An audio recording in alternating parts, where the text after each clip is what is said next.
બોલો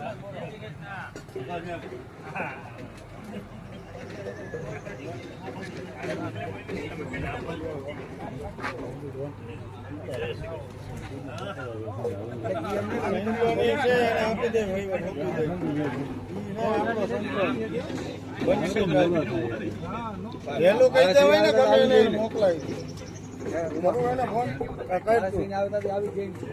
ઈશ્વરભાઈ ને આવવાના 4 વાગે